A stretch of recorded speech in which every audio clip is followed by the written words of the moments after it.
Honorable Roger Kabila Chimbundu, la campagne électorale par rapport aux élections de gouverneur et vice-gouverneur de la province du Kasaï oriental débute aujourd'hui. Donc vous avez été candidat gouverneur. Qu'est-ce qui se passe au juste? Bon, merci pour la question. Encore que, à plus d'une fois, je suis revenu là-dessus, mais il s'est fait que ça n'a pas été tellement bien suivi parce que j'étais à Kinshasa à ce moment-là.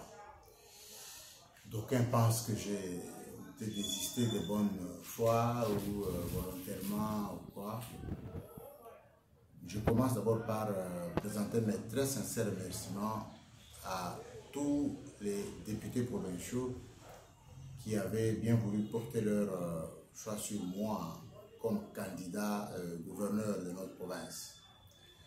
Que chacun d'eux trouve ici l'expression de toute ma reconnaissance. Et ils étaient nombreux à me pousser, tout ça, pour que je puisse être le porte-étendard du développement de notre province. Mais nous ne sommes pas arrivés jusqu'au bout, étant donné que tout ne dépendait pas que de leur choix. Et ils ont fait leur travail en amont. Ils m'ont demandé de me porter candidat parce que je bénéficiais de leur soutien. Je m'en suis référé à la commission électorale permanente du parti, qui est l'organe habilité parce que vous savez très bien que je suis parmi les piliers de l'UDPS. Et au niveau du parti, au niveau de la CEP, j'ai été présélectionné par la sous-commission chargée des opérations électorales de la commission électorale permanente du parti. Parmi les 16 candidats, j'ai été présélectionné. Et c'est comme ça que je l'apprendrai. J'ai même accédé au rapport qui avait été déjà élaboré, rédigé et déposé à qui de droit, notamment au niveau du président national adjudant du parti sortant. Et j'ai été même présenté auprès de l'autorité de référence, auprès du chef de l'État sur l'excellence Félix Antoine Tshisekedi Tshilombo, par un groupe de 12 députés, dont une s'était excusée pour des raisons de santé, et à son nom parce qu'elle est déjà décédée. J'ai été également soutenu par toute la fédération rurale du Kasaï oriental lors de la journée de la base.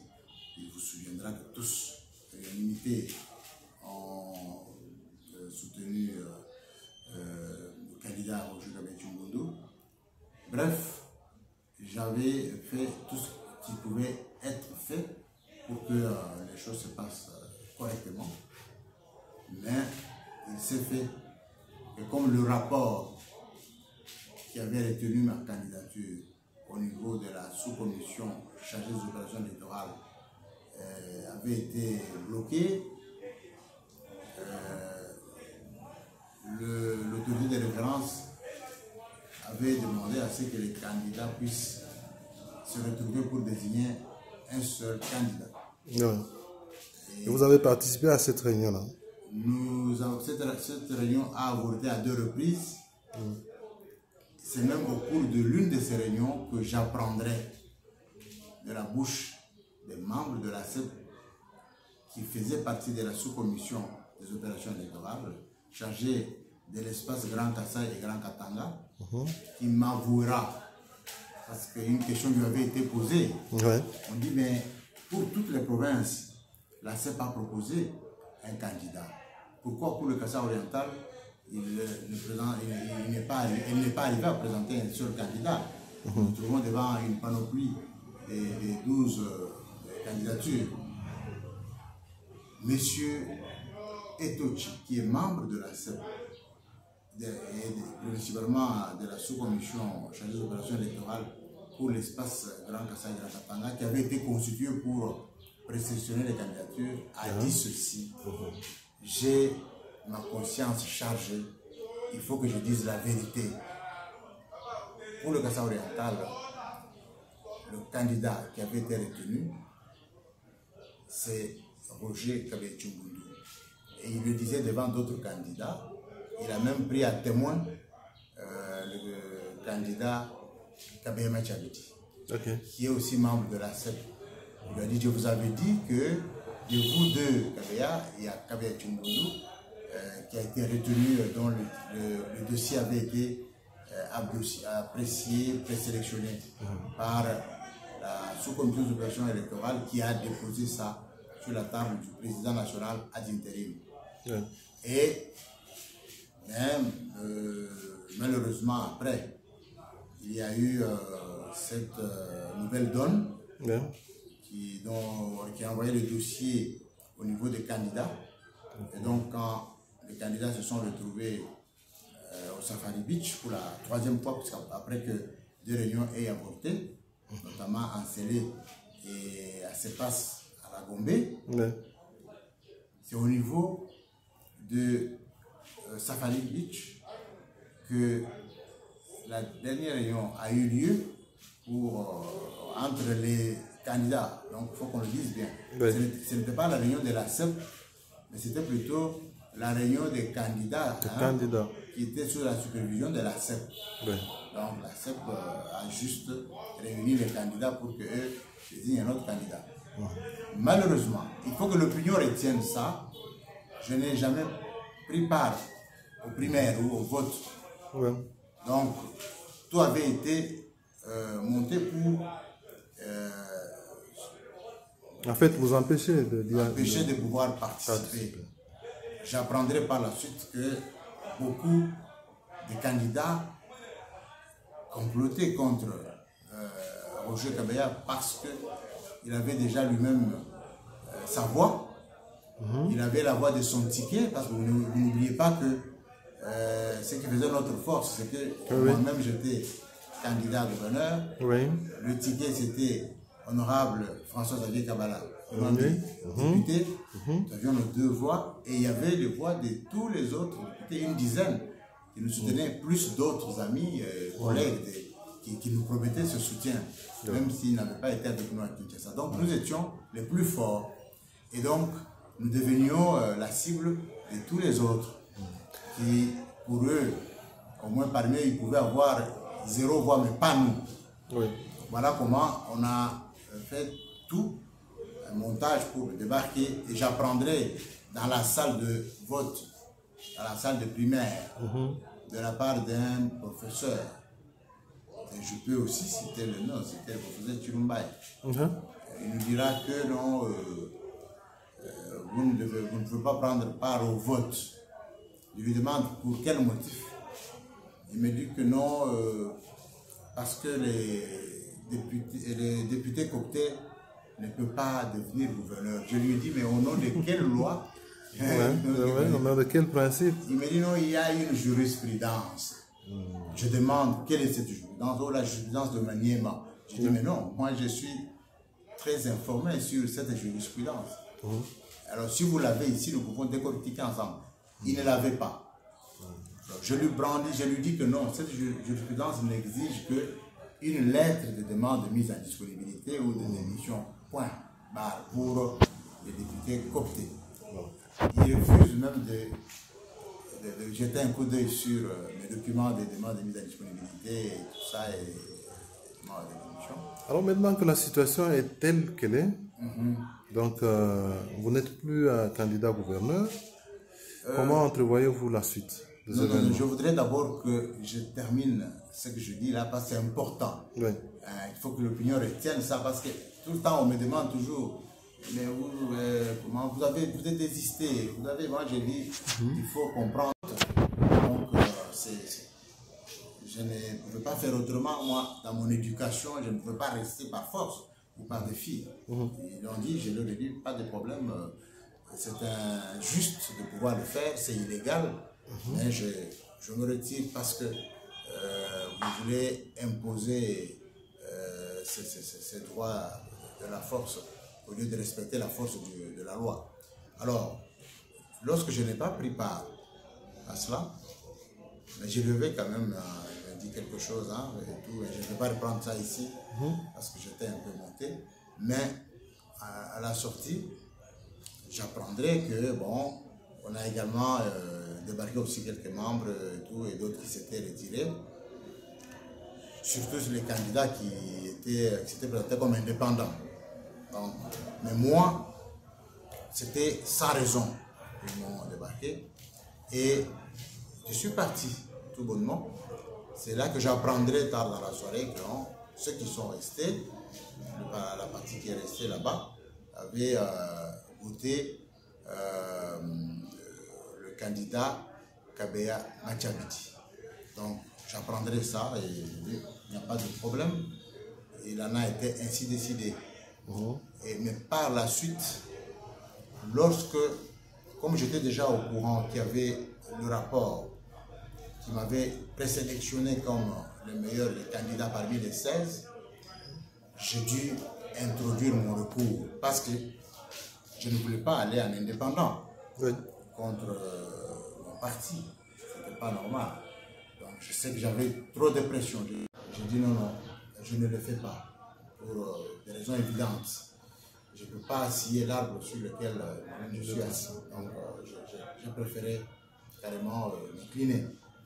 Alors, il s'est fait que mon recours qui était introduit en bonne et due forme auprès de la CEP n'a pas eu suite favorable parce que il m'a été répondu que c'était recevable et non fondé, mais sans argumenter parce qu'on a donné de faux arguments.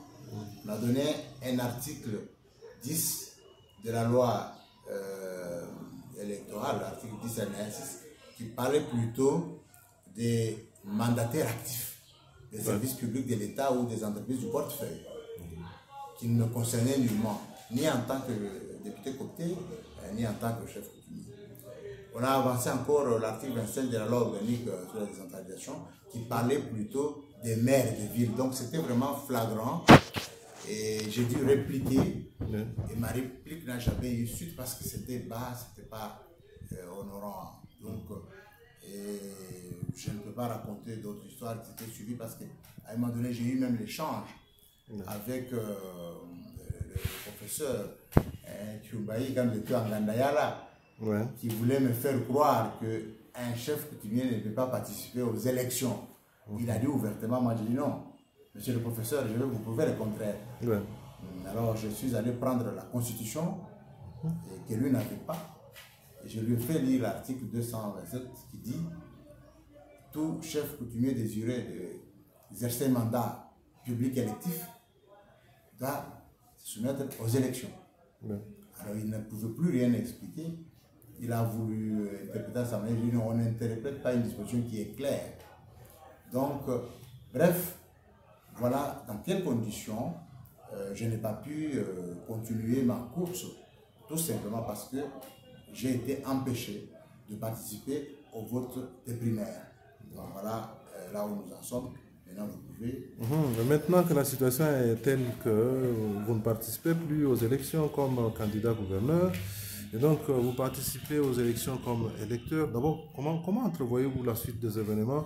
Et qu'est-ce que vous dites par exemple à la population? Parce que là aussi, il se pose un problème.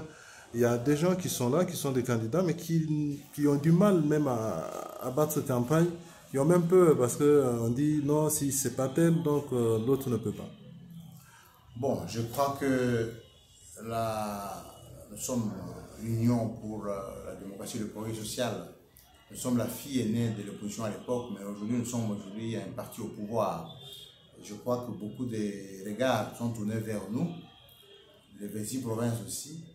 Ils veulent voir comment le jeu se joue au niveau de la province présidentielle. Je crois que nous devons être également le modèle de ce côté-là. J'invite tout le monde au calme, les uns et les autres. Toutes les parties prenantes, je les invite au calme. Que ce soit les députés, que ce soit les candidats, que ce soit la population, que ce soit les combattantes et combattants. Je les invite au calme. Lorsqu'il y a un parti qui est majoritaire dans un jeu, je crois qu'on doit rester serein et calme et pas donner l'impression qu'il y a de l'agitation ou qu'il y a de l'intolérance, ça ne pourra pas être bon pour ni pour nous, le parti, ni pour la province, ni pour les élections que nous attendons. Parce qu'au jour d'aujourd'hui, il faut savoir que le chef de l'État n'a pas que la province de Kasaï-Oriental, le chef de l'État a besoin de 26 provinces. Donc, nous devons avoir la possibilité de gagner au niveau des 26 provinces pour avoir le second mandat. D'ailleurs, moi, mon souci maintenant, ce n'est plus tous ces petits jeux ici, hein, je les appelle petits jeux parce qu'il n'y a plus tellement d'enjeux majeurs. Nous avons quelques mois de gouvernorat, c'est pourquoi je me dis, même ce qui est arrivé, je l'accepte sportivement parce que, bon, je ne crois pas que pendant quelques mois, il y a des miracles qui peuvent être opérés, mais un bon travailleur peut toujours faire quelque chose. S'il a un bon programme à court terme, nous ne pouvons pas être dans le long terme pendant les quelques mois qui restent. Mais le grand enjeu qui nous reste, et là je demande à toute opinion de m'écouter, c'est le deuxième mandat du chef de l'État. Et pour gagner ce deuxième mandat, nous avons besoin de toutes les 26 provinces. Voilà pourquoi, pour pouvoir donner ce mandat au chef de l'État qu'il attend, nous devons déjà être à même de donner un bel exemple à toutes les provinces. Nous ne pouvons pas vouloir une chose et son contraire. Figurez-vous aujourd'hui si nous-mêmes, dans notre petite province, nous sommes intolérants. Qu'est-ce que les autres vont dire ailleurs dans les 26 provinces? Donc, il faut vraiment qu'on puisse, de ce côté-là, être très attentif. Parce que les autres nous regardent et nous observent. Nous devons être un bon exemple de la démocratie et pas un mauvais exemple. Donc, je demande la tolérance des uns et des autres et je demande à ce qu'il n'y ait pas des discours incendiaires qui peuvent susciter des malentendus et tout ça, étant donné que les jeux se jouent pour le moment ici, c'est-à-dire dans les 14 provinces, et y compris la nôtre, mais le grand enjeu, c'est 2023, parce que nous devons offrir le deuxième mandat au chef de l'État. Nous ne pouvons pas hypothéquer ce deuxième mandat pour un problème de quelques mois. Nous savons que dans notre comportement que nous devons afficher, nous devons tout simplement faire jouer les jeux. Ceux qui sont indépendants doivent respecter leur statut d'indépendant et le candidat du parti reste celui qui est porté, sur lequel le parti a porté son choix depuis le jeu de Safari Beach. Et donc, il est là en tant que candidat du parti et de l'Union sacrée. Donc, les autres sont des indépendants. Est-ce qu'ils ont la chance de gagner? Non. On ne peut pas les exclure de la course en disant parce que vous n'êtes pas du parti, il faut partir. Sinon, à ce moment-là, même la loi elle-même va être énervée. Donc, faisons confiance aux grands électeurs et faisons confiance au jeu de la démocratie. Évitons les antivaleurs et évitons l'intolérance pour que les choses puissent aller de l'avant. Notre province a besoin de plus de cohésion. Notre province a besoin de plus de tolérance parce que nous sommes un peuple qui se trouve dans toutes les provinces et partout ailleurs. Donc nous devons montrer déjà l'exemple de la tolérance. Si ailleurs, les gens sont parfois intolérants vis-à-vis de nous, mais pourquoi entre nous, nous-mêmes, nous devons aussi être intolérants vis-à-vis de nous? Donc il nous faut donner cet exemple. À l'image de ce que nous avons vu à Lubumbashi, où le chef de l'État y était, avec des gouverneurs de province, y compris les nôtres, et le président de l'Assemblée provinciale. C'est pour qu'il y ait beaucoup plus de cohésion, une entente, une harmonie entre peuples, et nous en avons besoin. Vous savez, les pères fondateurs de cette province ont eu des difficultés à cause des divisions. Et cette population qui diabolise des députés provinciaux, qu'est-ce que vous dites? Pardon? À la population qui diabolise des députés pendant cette période. Bon, je ne sais pas où on les diabolise, pourquoi, parce que bon, on peut arriver. Il y a des raisons que les gens avancent, ils disent que il y a des gens qui ont proposé de l'argent, donc ça se raconte un peu partout. Ce qui fait que... Ce n'est pas, moi je ne sais pas, je n'ai pas compris pourquoi les gens en arrivent à ce niveau-là. D'ailleurs, tous ceux qui sont arrivés comme des candidats et tout ça, je ne sais pas s'ils ont assez autant de moyens qu'on leur donne pour dire qu'ils vont donner aux députés, je ne crois pas. C'est vrai que à chaque fois qu'il y a des enjeux électoraux et tout, il y en a qui dépensent de l'argent. Moi ici je dépensais de l'argent, mais je ne dépensais pas pour corrompre ou faire quoi, non. C'était des dépenses liées à ma campagne que je faisais, et encore que c'était encore illégal à ce moment-là. Mais j'ai vu qu'il fallait engager. Donc quand je les engage, ça ne veut pas dire que c'est des antivaleurs. Je fais faire des affiches, je fais faire des t-shirts, je peux faire des